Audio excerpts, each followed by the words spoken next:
What's happening in the world right now coming up on NTD News. First, our top stories. The Supreme Court rules on the Biden administration's multi-billion-dollar student loan cancellation program. We'll hear about it live from outside the Supreme Court.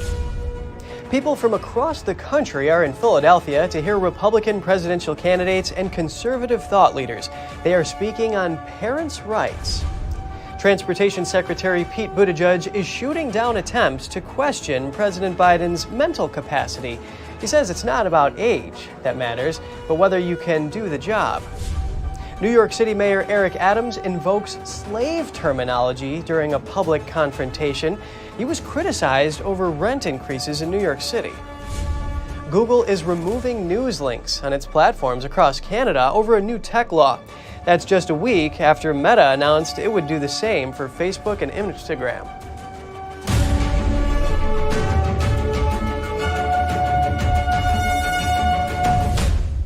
Another landmark Supreme Court ruling this morning.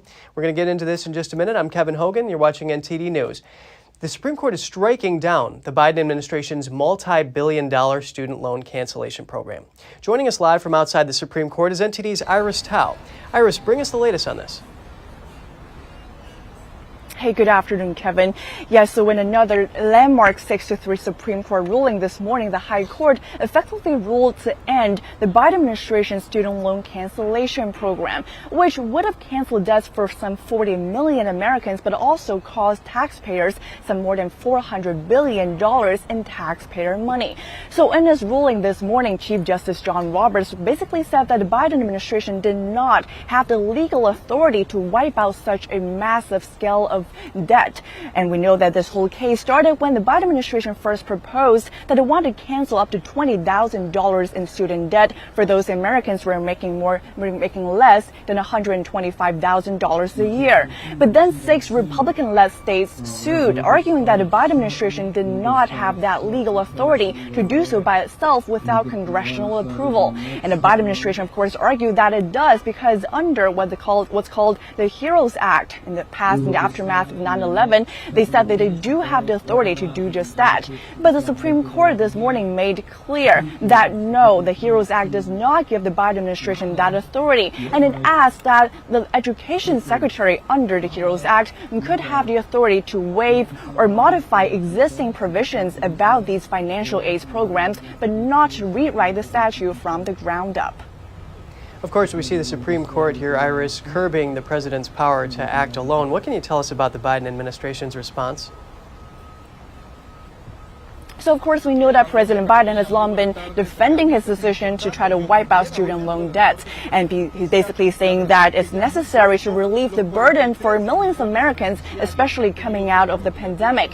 But we know that President Biden is actually reportedly going to announce new actions later today in response to the ruling today. So we do expect to hear more from himself later today.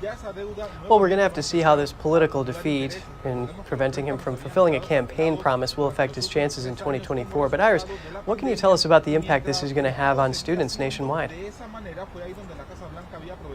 So, of course, we know that, of course, tens of millions of students were looking forward to today's decision, thinking that maybe part of their financial burden would be relieved. But unfortunately, the ruling is now no, it's not going to be canceled. And, of course, we also know that actually a 3-year pause on student loan payments will be lifted, will expire later this fall. So we know that these students now, they not only will have to face the reality of them having to pay that debt back, but also they'll have to start repaying for the debt now, maybe for the first time in 3 years. And Kevin. Another wonderful update from NTD's Iris Tao. Iris, thank you.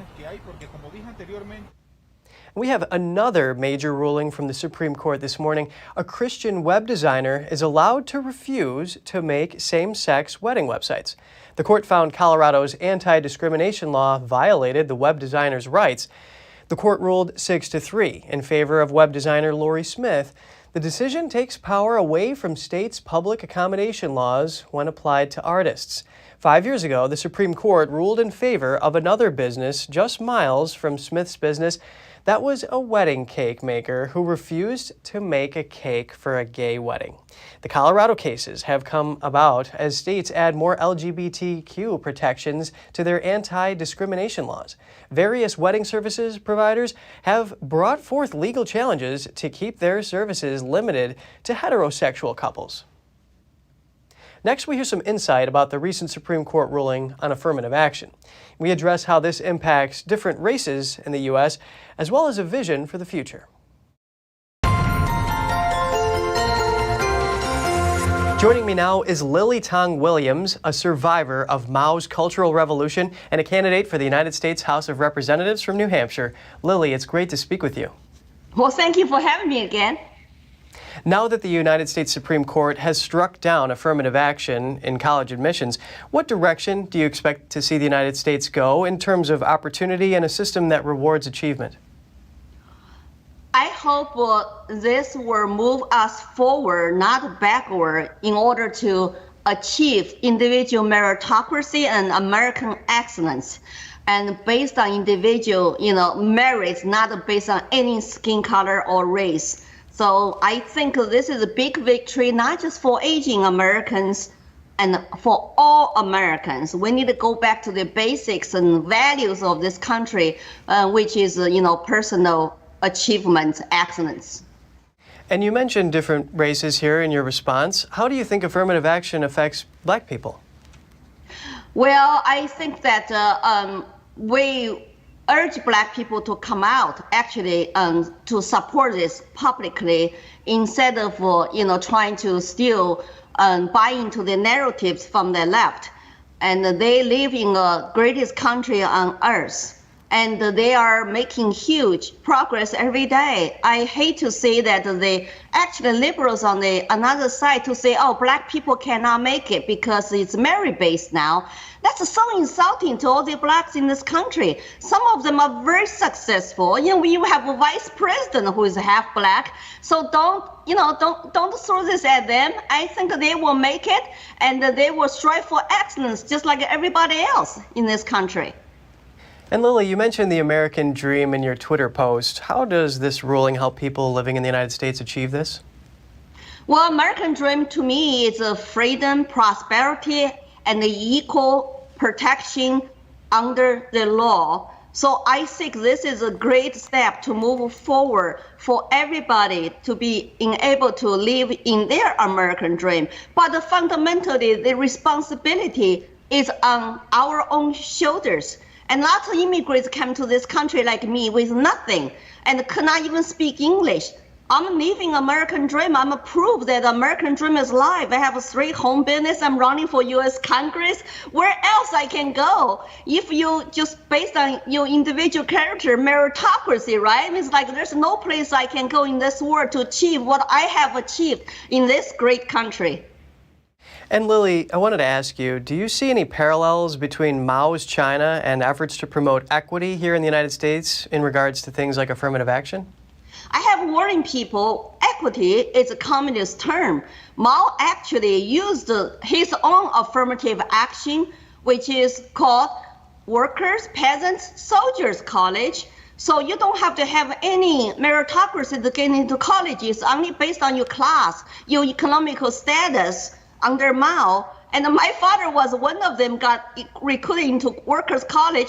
He is illiterate. He cannot do any homework. So he dropped out. So say, I'm not doing this. It's so stressful.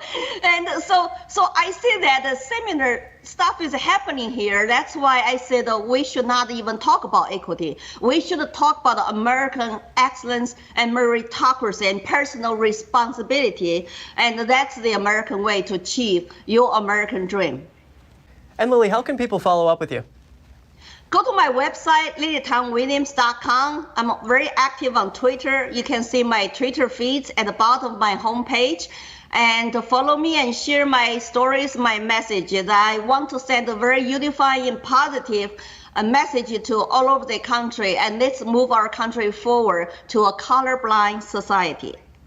Well, it was great hearing your insight on this. Lily Tong Williams, survivor of Mao's Cultural Revolution, thank you so much for your time. No, thank you. Have a great day. In the spirit of promoting parents' rights, several Republican presidential candidates and conservative thought leaders are speaking at an event in Philadelphia. Here's NTD's Jack Bradley. The nonprofit Moms for Liberty is hosting its national summit this weekend, and kicking off this event are many prominent figures. Parents from across the country are coming together to show their support for conservative values on policies that they believe will benefit America's youth. Now, kicking off today's event is Florida Governor Ron DeSantis. When I see events like they had in New York City where they're chanting some drag queen, "We are coming for your kids," let me tell you something. You start messing with our kids, we've got problems. Parents have a fundamental right to direct the education and upbringing of their children, and that means being involved in what is being taught in their school. It also means that every parent in this country should be able to have the wherewithal to send their kid to the school of their choice. DeSantis gave a speech to a fired-up crowd and received multiple bouts of applause. And as governor and father of three, he received support from parents when he promoted school choice and signed legislation to ban boys from entering girls' sports. You have a situation where you're on the men's team for 3 years swimming, and then you switch to the women's team, and somehow you're crowned women's national champion? So as a father of two daughters, I want our girls and women athletes to have opportunities to compete with fairness and with integrity. If elected president, DeSantis said he would continue to oppose leftist ideologies. We spoke to several event organizers for Moms for Liberty. Here's what they said. You're a Florida resident. Your governor just spoke. Any thoughts on what he said? Oh, in Florida, we're in love with him, and he did a great job, a fantastic job as a leader. He gave more than he was promised to do. And the most important thing, he defend family, and he defend the innocence of children. So that's why he wants so many adapt people to him. It brings awareness to what's really happening in our schools. You know, we have to have transparency in education, and parents have to understand that they have rights and they have a say-so in their child's education, regardless of your skin color, your background, your race, religion. We are parents. And later in the day, more prominent figures are set to speak. Former President Donald Trump is set to speak this afternoon. Jack Bradley, NTD News. All right, a group of protesters began gathering outside the event early this morning. They're voicing opposition to the Moms for Liberty Summit and the many Republican speakers in attendance. Florida Governor Ron DeSantis eating pizza in New York City with a reporter. That was in response to the Big Apple possibly outlawing coal ovens to make pizza. Here are the clips. As you can see in these clips published by Fox News, presidential hopeful Ron DeSantis was in a New York City establishment to get some pizza. DeSantis put a pizza in the oven before criticizing New York politicians for wanting to ban coal ovens. City lawmakers argue that coal ovens used to make pizza create some of the most harmful toxins in the entire city. While enjoying his pizza, DeSantis said New York politicians are using coal ovens as an excuse to control citizens. The Florida governor is currently traveling around the country campaigning in his bid to become president. New York City Mayor Eric Adams lambasted an elderly woman at a community event, invoking the times of slavery. He was reacting to her seemingly aggressive style of questioning him about rent increases in New York City. Here's Adams speaking at a town hall meeting. We're talking about the rent guidelines for it. You said before and after that you supported those rent increases. In Nassau, they had a 0% rent increase. Why in New York City, where the real estate is controlling you, Mr. Mayor, why are we having these horrible rent increases last year and this year? Don't stand in front like you treated someone that's on the plantation that you own. Give me the respect I deserve and engage in a conversation up here in Washington Heights. Treat me with the same level of respect I treat you. Adams added that he walked into this room a grown man and would walk out of the room as a grown man. The frail elderly woman had accused the mayor of raising rent in the city and supporting increases, something Adams refused to take the blame for. The mayor explained that he doesn't control the board that makes rent decisions, he only appoints the members. The New York Post reported that the woman has lived in New York City since she left Europe with her parents, fleeing from Nazis. What's in a name? Transportation Secretary Pete Buttigieg is downplaying President Biden repeatedly mixing up Ukraine and Iraq. NTD's Daniel Monahan has more on the Transport Secretary's comments. Clearly losing the war in Iraq. The president faced a wave of criticism on Wednesday after saying that Russian President Vladimir Putin was clearly losing the war in Iraq. Biden also said Iraq instead of Ukraine at a fundraiser on Tuesday night and didn't correct himself. Buttigieg was asked about voter doubts on Biden's mental competency as the oldest president in history. Well, what I say is I wish you could be in a room with him the way I often am, seeing how he is simultaneously focused on a big picture vision and very focused on details. Buttigieg cited rail infrastructure meetings he's had with Biden, where he says the president hones in on questions so specific it becomes necessary to pull in experts from Amtrak to satisfy his desire for detailed information. Buttigieg says it's not age that matters, but your ability to get the job done. This is an administration that has been extraordinarily effective. In related news, President Biden apparently took an early exit from a live interview with MSNBC's Nicole Wallace. Biden was there to discuss the Supreme Court's decision to strike down affirmative action. It was then that Biden seemingly went off script. Thank you. And exited the set instead of waiting for the commercial break. The missteps bring to mind another odd moment in June when Biden invoked the Queen after giving a speech on gun control in Connecticut. God save the Queen, man.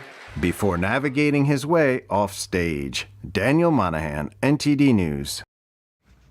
Google is removing links to Canadian news on its platforms across Canada. That's over a new law that would require the tech giant to pay media outlets for sharing their content. Here are the details.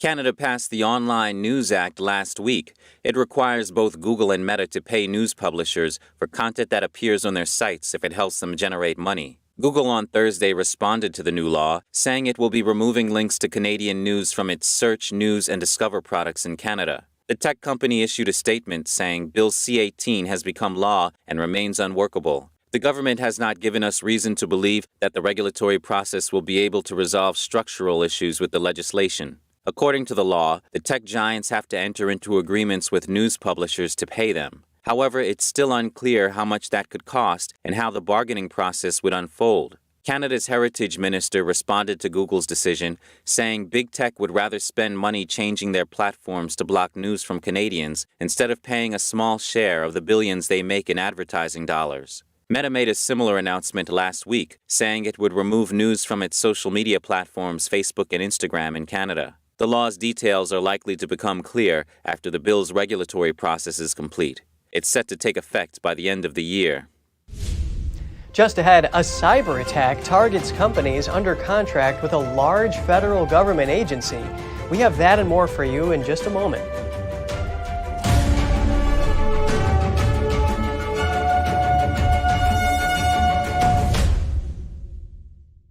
Share your favorite photos honoring Dad this Father's Day for a chance to win $1,000 in cash. Post your photos with the hashtag GJWBestDad. Enter before June 30th for your chance to win. Did you know ESG is impacting every part of your life? From rising gas prices to global food shortages to out-of-control inflation, even losing your freedom of speech and being censored on the internet. It's all being driven by ESG ideology. Who's in control? What can you do about it? Find out in The Shadow State, the first documentary exposing ESG. The ESG movement of governments and corporations operates in the shadows. Only the light of truth can expose it. Watch The Shadow State documentary, streaming now. Is deep-sea fish oil really healthy? Due to pollution in the oceans, most fish contain heavy metal elements and radioactive substances. That's why it's so important to choose a pure source of omega-3. Puritang green vegetable omega-3 is made from purslane and perilla seeds, which are rich in nutrients and minerals, especially vitamins A, D, E, calcium, and iron. With natural processing and no harmful chemical additives, it has more than 90% concentration of omegas 3, 6, 7, and 9. It effectively improves brain power and is beneficial to the heart's health. Puritang omega-3 does not smell of fish and contains no pollutants, so both adults and children can safely and easily consume it over a long period of time. Puritang Green Vegetable Omega-3. Greener, healthier, and more effective. Visit puritang.com to learn more.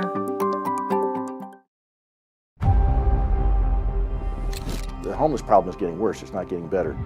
Crime is getting worse, it's not getting better. Regulations are getting worse, it's not getting better. People are bailing on California in record numbers. More than half of Californians are considering moving. It might be harder to find a U-Haul than to find your next home. The exodus of people moving out of California is not new. No sane person would want to leave California if they could make it here. For the first time ever, people are leaving. In 2020, California lost 650,000 people. Several high-profile companies have moved their headquarters. This place is going to sink. Watch, they already have high taxes. Our problems are man-made. All you have to do is pay attention. It's the money that's doing the talking, the California legislature. It can't go on forever like this. There's a lot of people that you would be surprised by their stories.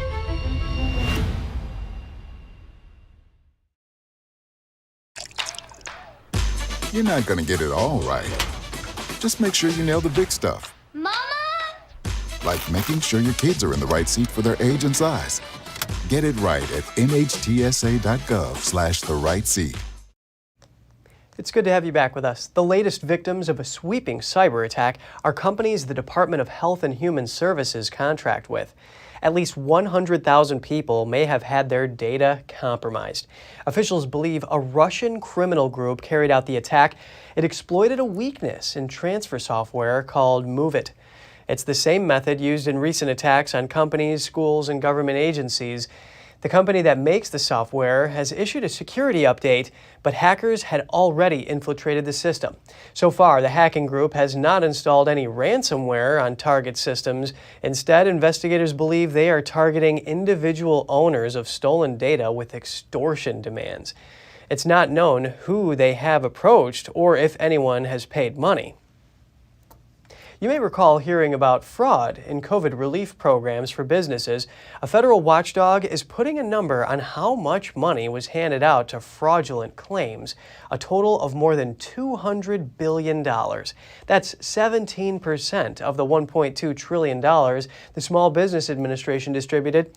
It amounts to about 4.5 million fraudulent claims. Some of that money was paid through the Paycheck Protection Program. It was designed to help businesses pay employees during the pandemic, but most of the sum was actually paid through economic injury disaster loans. Businesses were supposed to pay those loans back, unlike PPP assistance. The SBA's Inspector General says pressure to inject money into the economy quickly was a magnet for fraudsters, and says the SBA did not employ adequate safeguards to prevent it.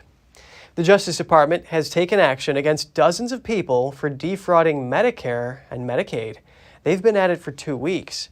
They have charged 78 defendants, including 24 doctors, nurses, and other medical professionals. The scheme spans 16 states and resulted in $2.5 billion of alleged fraud. Officials say much of the fraud targeted the elderly, people with mental health issues, and people addicted to opioids. One case accuses doctors of plotting with telemarketers to get kickbacks for pushing unnecessary medical equipment. Another scheme allegedly involved buying HIV medications from patients, then repackaging them to sell to pharmacies. Prosecutors say in some instances, the wrong medications, broken pills, and even pebbles were sold. In other news, Mexico is limiting U.S. corn imports, and droughts in Mexico are affecting chili pepper production. How is this impacting the American family?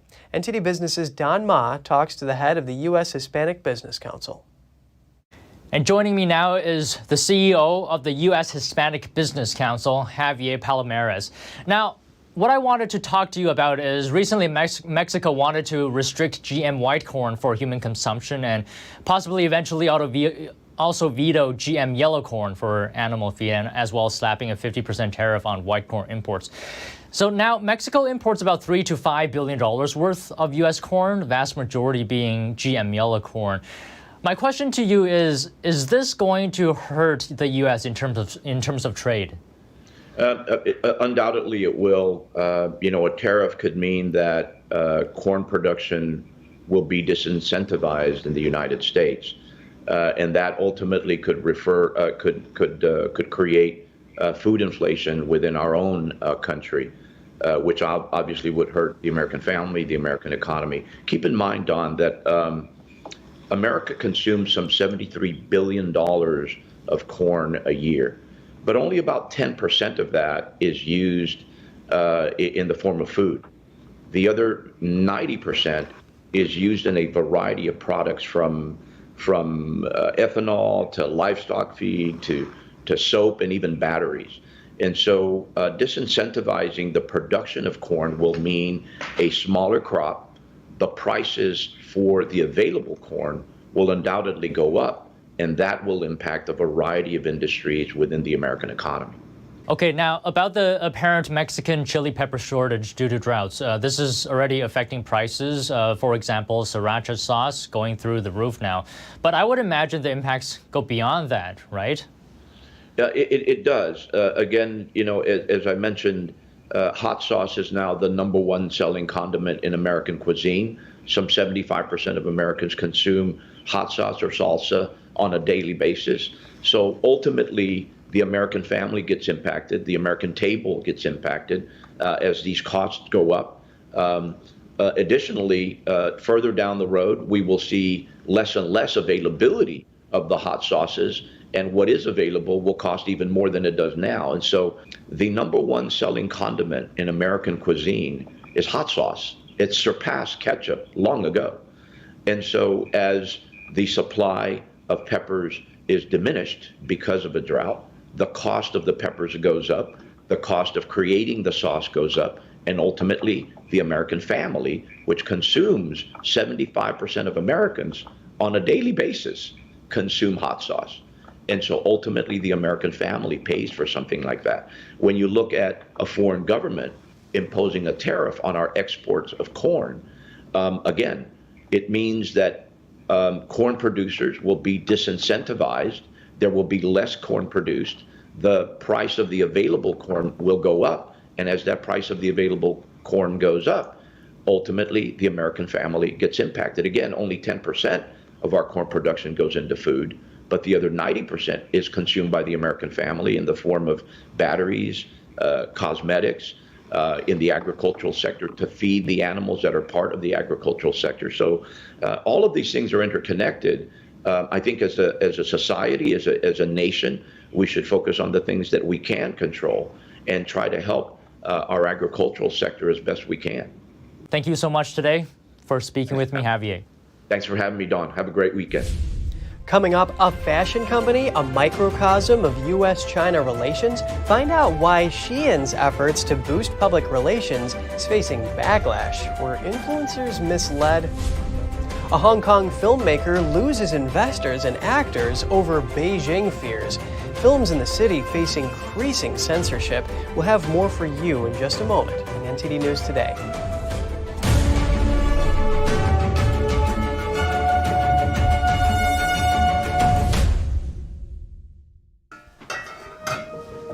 Hey, I told you enough of that. But look, this is different. It's Ganjing World.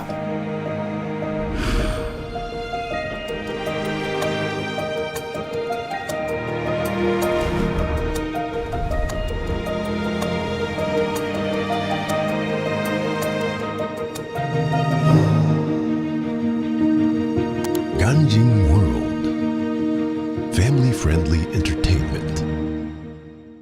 Stay tuned to get 2 rolls of alien tape free. You wouldn't stick your mother-in-law on the wall, but you could with alien tape. It just sticks. Just peel and stick to make anything stay in place quick. Brick, pavers, marble, tile, plastic, even leather. Nothing works better than alien tape. You wouldn't stick your fishbowl on a moving car, but you could with alien tape. The secret is nano-stick technology that grabs and locks on to secure one side of the surface to the other. Alien tape secures in seconds, then twist, pull, and rinse to reuse. Call or go online to get your first roll of alien tape for just $19.99, plus shipping and processing. But to make this deal really stick, we'll give you 2 more rolls absolutely free. You get 3 rolls of alien tape for one low price. Order now. To order, call 1-800-490-1364 or go to tryalientape.com. So call 1-800-490-1364 or order online at tryalientape.com.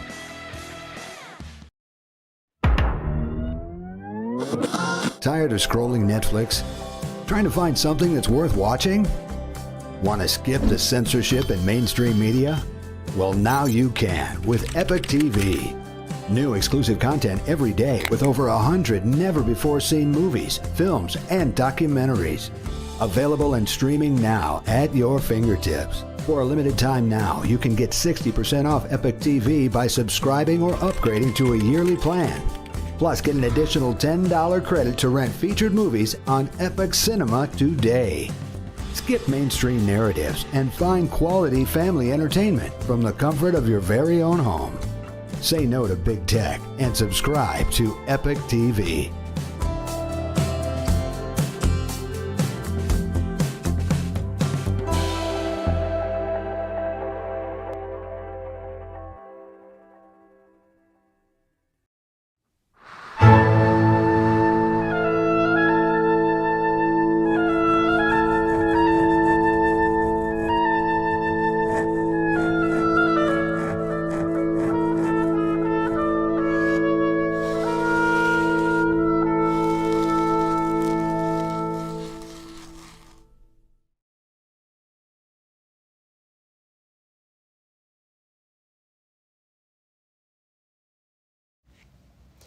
Welcome back. We're continuing with a deep dive into the fallout surrounding Chinese fashion company Shein's efforts to negate allegations of forced labor. Here's more.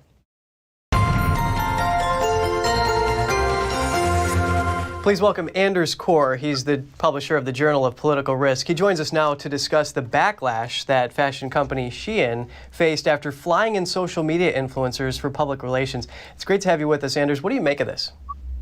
Well, social media influencers, that the TikTokers basically and other types of social media influencers flew to China. Shein paid for them to fly to China, I believe, and they were surprised by the public backlash.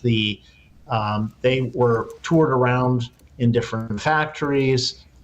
They were, it appears that they were expected to report positively on Shein. One of the influencers said that she was an investigative journalist, which of course was not probably the case technically. The backlash was brutal online. These influencers apparently did not know that, all the bad things that are happening in China in terms of forced labor, genocide, and they just didn't cover that. And then their followers, who were smarter than them on these issues, did cover it. So maybe you can help make sense of this. Why do you think these influencers would highlight these fancy robots and the clear stacks of packages and all these rows of happy workers if maybe that wasn't in fact what's really happening behind the scenes? Well, they were flown in to China at China's expense or at Shein's expense. And when that happens, you feel people naturally feel like they want to return the favor. And this is the big problem with these kinds of boondoggles. And China doesn't just do it with a company like Shein. They do it with U.S. congresspersons. They've done that in the past. They've done it with U.S. military officials. The big U.S. corporations that come into China, the CEOs I believe they're given sweetheart deals to promote China, and also a lot of these executives, including around the world in Germany and other places, are the biggest lobbyists for China that are out there because they're the ones making the big money. So, the Shein situation is the world politics and microcosm in terms of China and the U.S. And in light of this, Anders, I want to read a statement that Shein put out. He said, "The trip reflects one way in which we are listening to feedback. Their social media videos and commentary are authentic, and we respect and stand by each influencer's perspective and voice on their experience." So what should we make of this? That's propaganda. I mean, what's really happening in China is a Uyghur genocide, forced labor, and Shein and other Chinese companies want to pretend like this is not happening.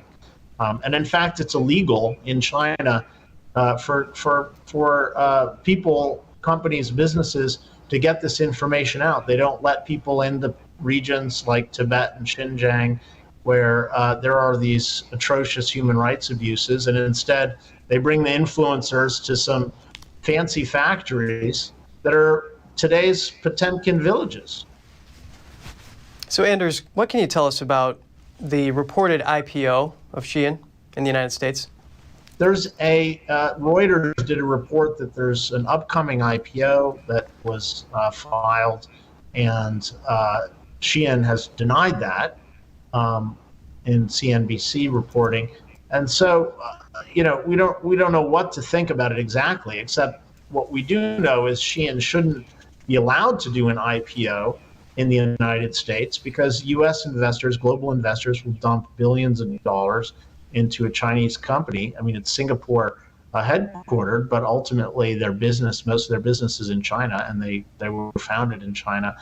Will be dumping so much money into China that could be taken in various ways. I mean, the CCP, the Chinese Communist Party, are experts at figuring out how to steal foreign money, foreign IP, foreign technology, and use it for themselves. So it's a dangerous game, and really the U.S. government shouldn't allow it. Well, thanks for sorting this out for us. Anders Kaur, publisher of the Journal of Political Risk. It's always great speaking with you. Thank you very much.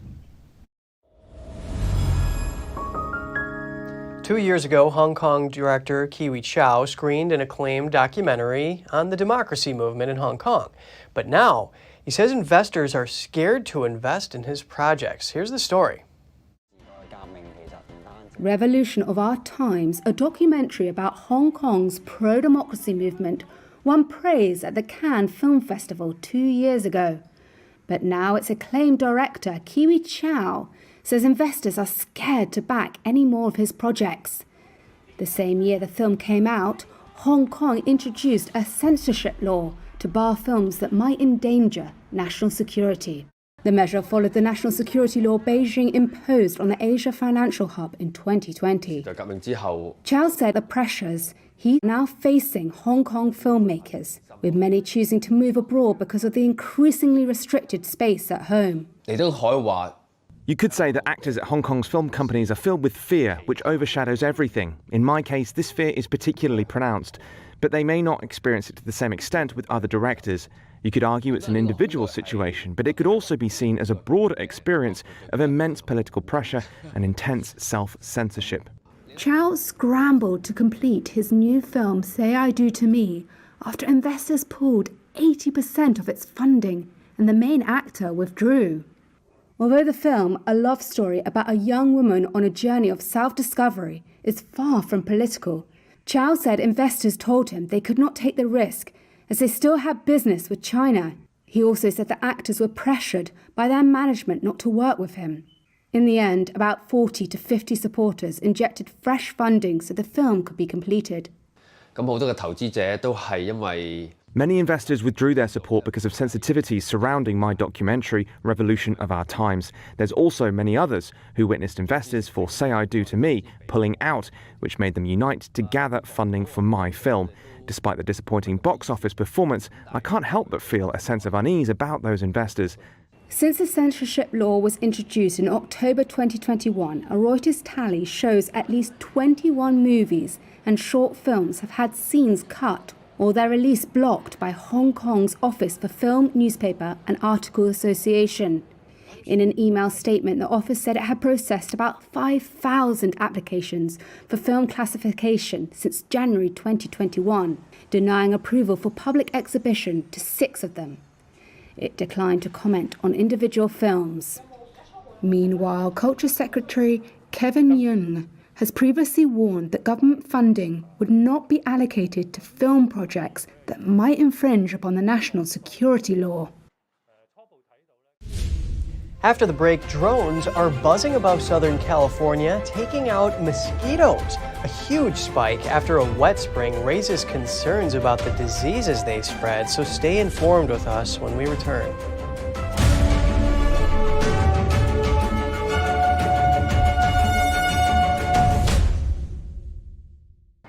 What does it mean to devote your life to the truth? Does it mean investigating communist subversion here in America? Does it mean exposing the deadly fentanyl crisis in the Midwest? Or spending late nights uncovering deep government corruption? Because at a time when America's traditional values are under attack, it's the responsibility of righteous journalists to uphold truth and tradition. Good to have you back with us. One of America's most wanted has been charged after nearly 4 decades.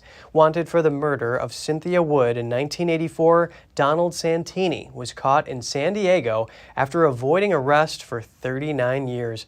Santini was the last person seen with Wood before she was found strangled.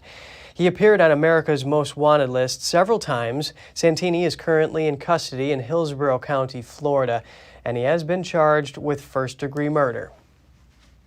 Former NFL player Ryan Mallet tragically drowned on Tuesday in Destin, Florida. The Okaloosa County Sheriff's Office released police body cam footage from the scene. The video shows officers arriving to where Mallet was found. The footage shows multiple ambulances, fire trucks, and police cars. According to the sheriff's office, the beach was under a yellow flag, not red. That means the surf presented a medium hazard. The sheriff believes Mallet's death was a tragic accident. A paddleboarder had a close encounter with a hammerhead shark while crossing the Straits of Florida. Video shows the woman paddling toward the boat where her husband was calmly directing her in. Look closely, and you can see a fin stick out of the water as she approaches. A hammerhead shark was following her and at one point was under her board. This happened Sunday during a fundraising event called Crossing for Cystic Fibrosis, where people paddleboarded about 75 miles from the Bahamas to Palm Beach County, Florida. The group was about halfway through their journey when they spotted the shark. Malia Tribble says she didn't have time to be scared. When she was safely in the boat, the crew called out to another paddleboarder to warn him about the shark, and the fin reappeared near his board. But the shark eventually swam away, and the team finished their event. Recent rainfall in Southern California has led to a huge spike in mosquitoes. Officials in Orange County are trying to battle the insects while protecting endangered species. NTD's Andrew Thomas has more on the problematic pests. Drones cruise above Southern California's Orange County. Their mission? Eliminate mosquitoes and the diseases they spread to humans. The aircraft drop bits of bait or spray liquid larvicide in marshes, wetlands, large ponds, and parks. Well, the mosquito larvae are filter feeders, so they feed on the bacteria. It enters their gut and it's a growth regulator. So essentially, if you guys have seen the movie Alien, it blows their stomach up. So that's the best way to describe. Like, it probably hurts a lot too. Drones offer advantages over traditional methods. They can better detect the insects, and they're more precise, eliminating the need to trample through sensitive lands. We've done studies where we watch the birds, and we've done the drone, and the birds usually come right back after the drone passes over. So if anything, it's definitely it's better for the environment.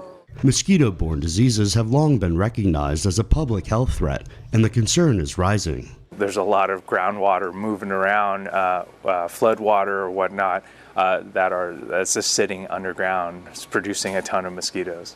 In California, West Nile virus is the most common and serious mosquito-borne disease. The state's public health department has recorded 7,500 human cases and more than 300 deaths over the last 20 years. You know, it's more of a battle, right? You're not gonna win the war against mosquitoes, but you can gain some ground. And with technology, advancements in technology, we're seeing gaining ground. West Nile isn't the only threat. Mosquitoes also carry other viruses, including dengue and Zika. Andrew Thomas, NTD News. Check this out. A California house is gaining a lot of attention. It's a replica of the White House, and it's up for sale. Let's take a look. Regardless of what your parents may yell at the dinner table, they don't let just any old yahoo live in the White House. But if you play your cards right, you could move into the next best thing. An estate nicknamed the Western White House is up for sale in California. Built in the 1800s, the home was remodeled in the 1920s to look exactly like the real thing. It even has its own rose garden and Oval Office. Look, the owners don't care whether you're red or blue. They want the green, baby. $38.9 million to be exact. Hey, if you consider the real White House is worth around $400 million, by comparison, this Western wannabe is a swinging good deal. So whether you've been biding your time on buying or waiting to trump the market, home buying hopefuls shouldn't wait to cast their C-note votes for this California candidate. Set sail in style, the world's biggest cruise ship is set to debut in early 2024. Royal Caribbean International's Icon of the Seas is making a big splash, and it was built in Finland and recently began open sea tests. Weighing in at around 250,000 tons, Icon of the Seas boasts the largest cruise ship water park, over 40 ways to dine, 7 pools, 20 decks, and more amenities. It's also Royal Caribbean International's first ship powered by liquefied natural gas and fuel cell technology. Still to come, a sky-high suspension bridge in Germany spans across a valley. It can withstand up to hurricane-force winds and is opening to pedestrians soon. Ketchup, pea or sweet chili sauce. An ice cream store in London is offering some of the most quirky flavors. We'll be back with that story for you really soon in just a minute.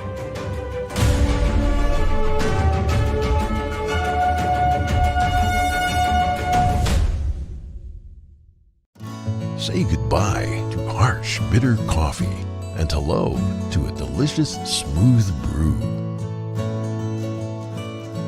With specialty quality beans, expertly roasted in-house, you'll taste the difference with every sip. Fermented with a blend of 50 enzymes, Days Coffee delivers a rich brew like no other. Made with the highest grade specialty beans available, you're sure to taste the difference. Elevate your morning with Days Enzyme Fermented Coffee. Freedom is not free, and neither is the truth. In order to bring you the facts, our reporters are out there on the front lines getting the true story. Some of them served 10 years of prison in China. We've been censored on social media. Our Hong Kong printing offices were set on fire, and we've been repeatedly attacked by the Chinese Communist Party. But no matter what, we believe that you deserve the truth, and so we'll continue to bring the truth to light. Head on over to getepic.com and try honest journalism that is based in truth and tradition. We'd love to have you on board. William Bouguereau's staggering work, both in quantity and quality, numbered over 800 exquisite paintings during his lifetime. Bouguereau was the most famous artist in all of France, possibly all of Europe. These are emotionally powerful works, amongst the most powerful in art history. 我第一次看到就是布格罗的画的时候，我就感觉到非常的震惊。我觉得哇，居然有人画到这么的完美，所有的一切都无可挑剔。In this episode, we'll investigate the talent of a genius and a true master in his field who was first highly praised and recognized, but later destroyed. What was it about him or his art that made an entire society turn against him and banish both his name and his works?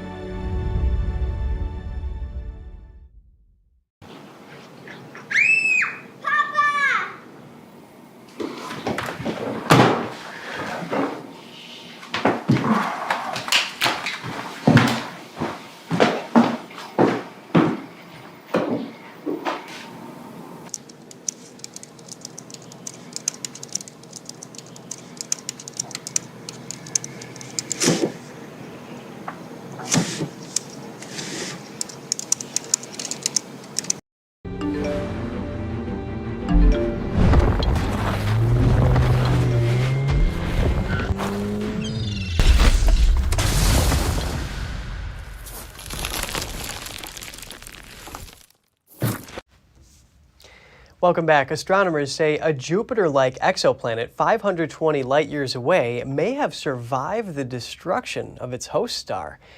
They named the hot gas planet Hala, the name of the highest mountain in South Korea. That's to honor its discovery by Korean astronomers in 2015. Observations indicate the exoplanet has burned through its supply of hydrogen and is now burning helium at its core. This suggests it once expanded into a giant red star but survived. Astronomers say there is also a possibility the system could have had two suns at one point and they merged or collided. Mars has donuts? Well, it appears to have at least one, but not one any human would want to eat. An image captured by the Mars rover Perseverance shows this mysterious donut-shaped rock on the red planet's surface. The rover launched in July 2020, and it's still exploring a 28-mile-wide crater for signs of ancient microbial life. The donut is one of the latest objects captured by the SuperCam remote micro-imager, one of the rover's cameras helping scientists see what's on the planet's surface. Scientists have a few hypotheses as to where the rock came from. They say it could be a meteorite or it could be a rock that was brought to the area by a river channel. In other news, Germany's longest suspension bridge is set to open after 6 years of planning and construction. The structure is more than 2,000 feet long and more than 300 feet high. NTD's Andrew Thomas has the latest for us. Ulrich Kuda is one of the executives of Skywalk, the company behind Germany's new suspension bridge. The company calls the structure the longest unsupported pedestrian suspension bridge in the world. So what you're looking here at is Swiss engineering under German scrutiny. The back and forth with 3D modeling and authorities and inspectors took 6 years. Fellow executive Arndt Brunner has a few more poetic words about the bridge. I am not used to it yet, but it's an incredible feeling. You have respect, you have tension. It's a living structure, so the bridge moves slightly with you, but in the end, it's like wellness for the soul. Hikers in the area are equally astonished. It is overwhelming, I would say, what has been built here, and also that it is possible to build such a bridge over such a valley. It's almost crazy what's possible, but of course I'd be tempted to cross it sometime. Steel anchors have been drilled almost 70 feet into the mountain below. The bridge can hold up to 750 people. It's 150 tons of steel that has 36 anchors in the ground holding the whole construction. This construction can hold a hurricane category 2 with snow on it at the same time. After its official opening, the bridge is sure to see its fair share of curious visitors. Andrew Thomas, NTD News. Wow. An ice cream store in London has something new for the summer. It's offering products with unconventional flavors. Think Heinz ketchup or maybe even peas. A British fashion designer started the summer concept store known as the Ice Cream Project. It combines ice cream with other food tastes like crumpets, sweet chili sauce, and Kellogg's Rice Krispies. Other choices include Kikkoman soy sauce and KP salted peanuts flavor, among others. And I think it's really just things that everybody has in their kitchen made into ice creams that you wouldn't expect to. For instance, digestive biscuits, crumpet flavored ice cream, and they really work. They're really fantastic. Yeah, I think it's a really cool concept. I think it's such a great opportunity to try some flavours that you wouldn't otherwise get a chance to try, and also just experiment a bit. I'd never go out and buy a pea ice cream, but actually it's one I've tried today and it's really surprised me. The Ice Cream Project will be open until late August. A 13-year-old endangered lion was given the VIP treatment at the London Zoo. He was suffering from a persistent earache. Banu is an Asiatic lion. He was put under general anesthesia for an ear cleaning, and then he received some drops to treat an ear infection. A veterinarian said that information gathered on Banu during the treatment would also help with the conservation of his species. The London Zoo says Asiatic lions are only found in the wild in India's Gujarat region, where approximately 600 remain. And lastly, an episode of Strong Mind and Body. Let's look at why hair turns gray and get some tips on how to reverse it. Here's Gina Marie.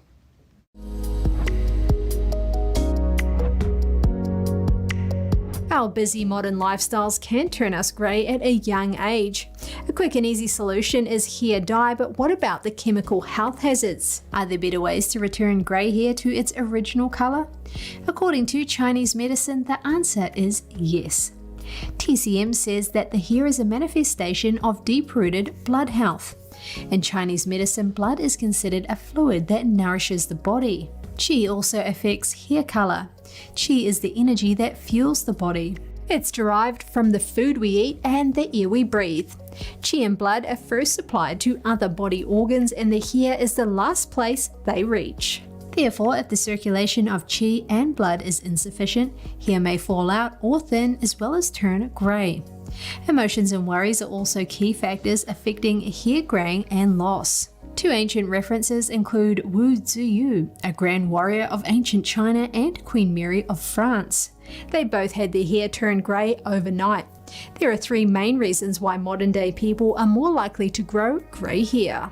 Number 1 is genetics. Congenital deficiency of kidney essence or blockage of kidney qi that leaves it unable to reach the top of the head.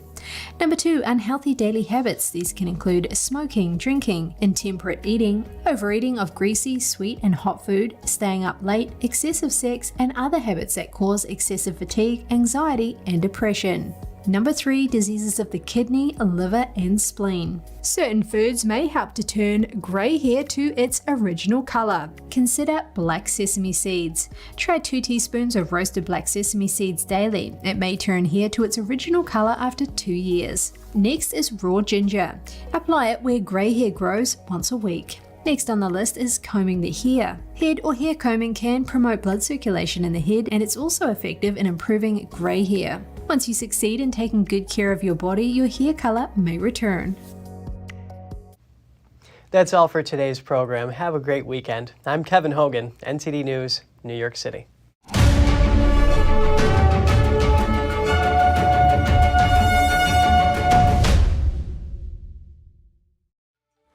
Thanks for watching us on YouTube. Did you know YouTube only keeps selected videos on its platform? So if you want to make sure you get the full picture, just subscribe to our newsletter.